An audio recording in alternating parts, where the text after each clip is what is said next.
Welcome to ID the Future, a podcast about intelligent design and evolution.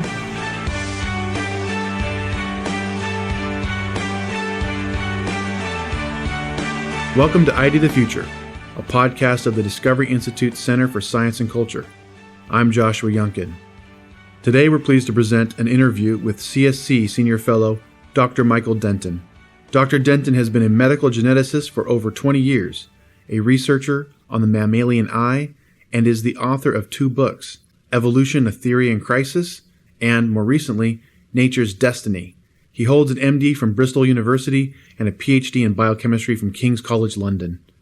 On today's podcast, Dr. Denton observes that the insect body plan were fixed long ago, have not changed, and are for several reasons better understood as instances of predetermined type rather than as a collection of historically contingent adaptations. This predetermination of type, Denton reasons, is the product of laws of form, inexplicable and even invisible on a mechanistic view of nature. My anti-Darwinism has always had different components. It's pluralistic. I'm not just skeptical about Darwinism because living things are very complicated, and how on earth could they have come about by random processes? That's a sort of a gut intuition I have, and I think that intuition is actually shared really very widely by many biologists who won't admit it. See? But I'm pretty sure of it. But there's also other aspects of the biological world, the realm of the natural world, which are difficult to account for in terms of Darwinism, apart from the very great complexity of living things. Right. This is the sort of focus of Doug Axe, of Steve Meyer, and Dembski. That's the sort of how come all the complexity of living things could come about by Darwinism? That's one very powerful argument, right? And intuitively, I've never pushed that argument very hard myself, but intuitively I sort of agree with the general theme. But things are far too complicated to come about by purely, Richard Dawkins' cumulative selection, right? Mm-hmm. But there's other features of biological systems which are also very difficult to explain in terms of Darwinism. For instance, there's a huge amount of order in the biological world, from the shape of leaves to the deep homologies, like the great body plans, like the insect body plan, which I'll talk about in a minute, which don't seem to serve any particular specific adaptive purpose. Okay. Now, Darwinian selection only sees adaptation in nature. It can only deal and explain the origin of an adaptive order, right? I don't think it does that very well, and as I've said, the complexity of living systems and the complexity of biological adaptation is such that I'm very skeptical that could be generated by purely sort of Darwinian cumulative selection. That's one thing. That's what I was saying earlier. But what about the shape of leaves? If you go into any suburban garden, there's thousands of different leaves. If you go into a tropical forest, you get leaves 1 meter across, you get leaves a few centimeters across, trees growing side by side.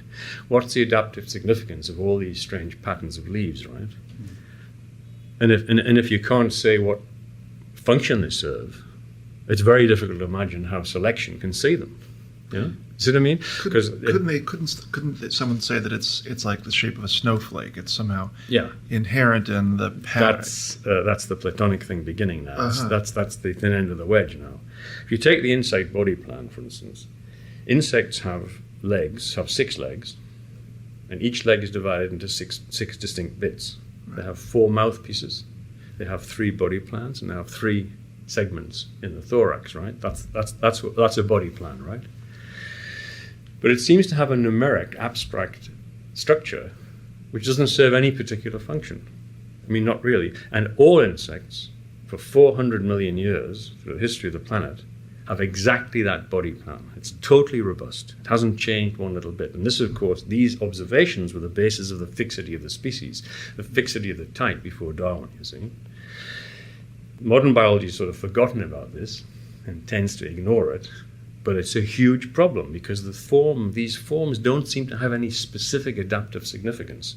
And Darwin himself in The Origin admitted that it's very difficult, or if not impossible, to imagine what functional significance these particular plans had.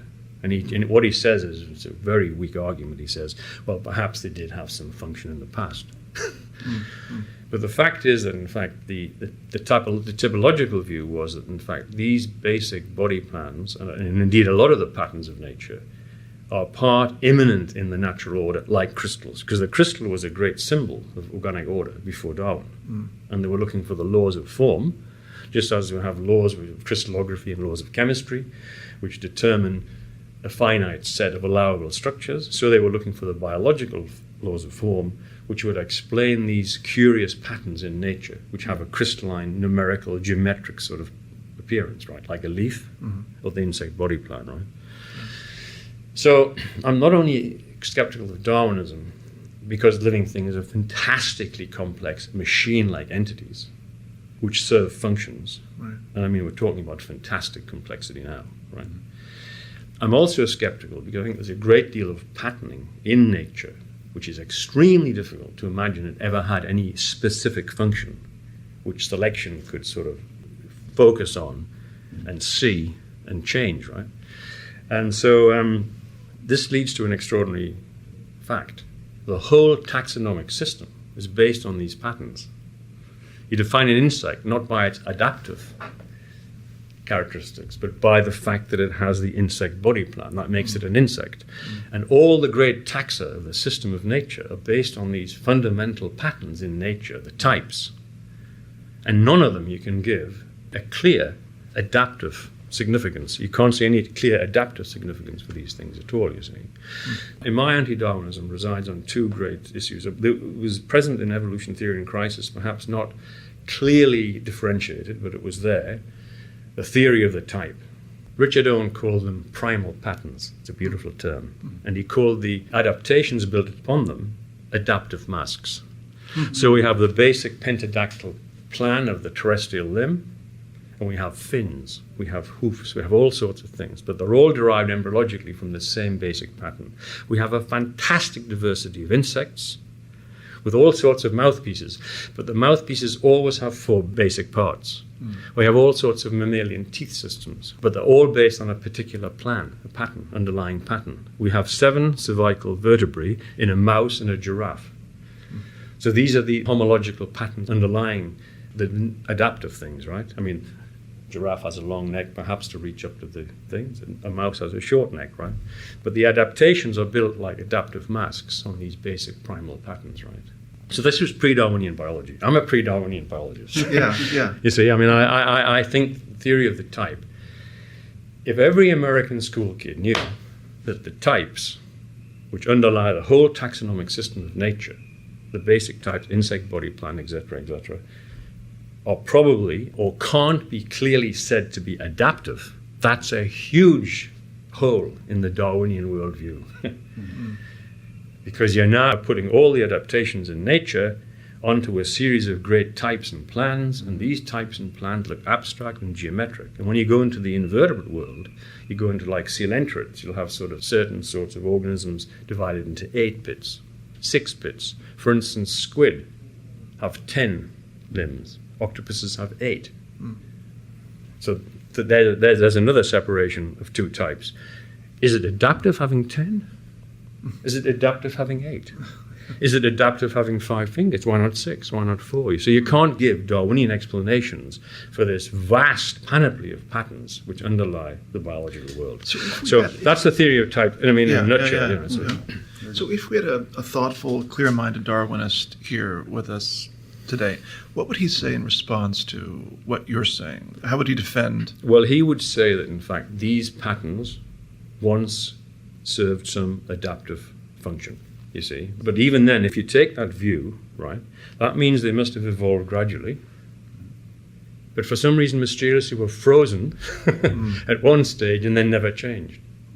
So however you try to explain it in terms of Darwinism, the first problem you've got is you've got to show that the insect body plan is adaptive. Right. Now tell me how you could explain in adaptive terms exactly the same design in 6 limbs. What did the right hand front limb perform to get 6 bits? Right? And why should the next limb also have 6 bits? How crazy is this when you start to explain it in detail? Right. How you could come about these recurrent patterns and strange geometries in terms of adapt. But even if he tries to do it, he's now got a problem. Why should it have been fixed? Right. Why does it not Okay, I mean, change? it must have changed once, because Darwinism implies that you build everything gradually, bit by bit. So how would you get all this vast number of geometric patterns gradually, bit by bit, and suddenly fixed? 400 million years ago, the insect body plan is fixed, and it never changes. It's absolutely robust ever since. So the moment it became non-adaptive, it was fixed. So there's a whole lot of peculiar contradictions in trying to account for this in terms of Darwinism. And so basically Darwinian biologists, if you look at the textbooks of modern biology, textbooks of evolutionary biology, nobody touches this problem, because it represents an entirely different view of the biological world. It's a different paradigm altogether, which doesn't fit with the functionalist adaptational paradigm, right? So it's ignored. When they celebrated the Darwin centenary at the Natural History Museum in London, they moved Richard Owen. Richard Owen, of course, was a great believer in the typological conception of nature, right?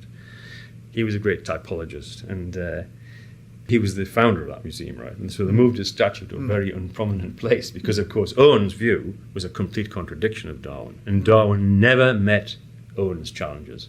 What happened was the attraction of the machine analogy, the sort of living things are machines, and every bit of them has some function, was such a powerful idea, and particularly in British natural theology, right?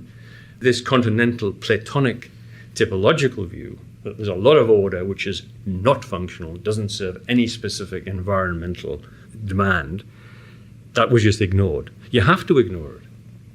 You can't even start discussing it, because once you start discussing it, you open a huge can of worms. Because this non-adaptive patterns extend from leaves in a suburban garden all the way to the pattern of my limbs, to the insect body plan, to all the body plans in nature, which have the same problem. They're all sort of geometric, numerical, sort of abstract forms, actually. Primal patterns was the beautiful term that Owen used to describe them. Primal patterns, and on top of them were grafted the adaptive masks. So my anti-Darwinism it's pluralistic. I basically represent a sort of a throwback to the typologists of the 19th century. However, the mechanical Darwinian view of the world, the reductionist conception of nature, is under tremendous pressure, particularly in the realm of cell biology. Because machines, if you think of living things as machines, Darwin thought of them as machines, and so did Paley, of course. But the theologians in the 19th century were divided. There was the Paleyeites, who believed living things were complex machines made by God. But then there was Alexander Agassiz, and there was people like Richard Owen, who believed that these basic patterns were immanent in the natural order itself. And they were generated by laws of form, right? Does the view you're expressing imply intelligent design? I mean, Owen would have argued that these patterns were adaptive at a very deep level. They didn't satisfy any particular environment, but they were ideal frameworks to build like the realm of insect forms, right? You see? You see what I mean? That's what I think he would think. I can't ask him, and I can't ask Agassiz, but Agassiz thought that these patterns were ideas in the minds of God, which is very Platonic. But back to sort of in the beginning was the Logos, there's the idea that the Logos is made flesh, and the idea that these ideas were ideas for a biological world. They're the basic forms on which everything was to be built. That's what Agassiz thought. These ideas are brought out amazingly in Gould's Structure of Evolutionary Theory. That was Gould's last will and testament. It's a book this thick, right? And the first half of it is a very sympathetic review of all these ideas, of Owen, of Agassiz, and everything. There's a wonderful quote from Gould when he says that the typological, structuralist view of nature has stood the test of time. And amazingly, Gould, the great advocate of Darwinism, in his last great work, his magnus opus, really, The Structure of Evolutionary Theory, he is saying probably there's a lot of truth in the typological view of the world. There's probably a lot of laws of form order, like crystalline order, underlying the biological world. Anyway, this is the typological view, the idea that there's laws of form. As Dr. Denton explained, the abstract and geometric nature of the insect body plan, like a crystalline structure, suggests intelligence at work in the law-like unfolding of the universe well before Darwinian processes got going. This has been Joshua Youngkin for ID the Future. Thanks for listening. This program was recorded by Discovery Institute's Center for Science and Culture. ID the Future is copyright Discovery Institute. For more information, visit www.intelligentdesign.org or www.idthefuture.com.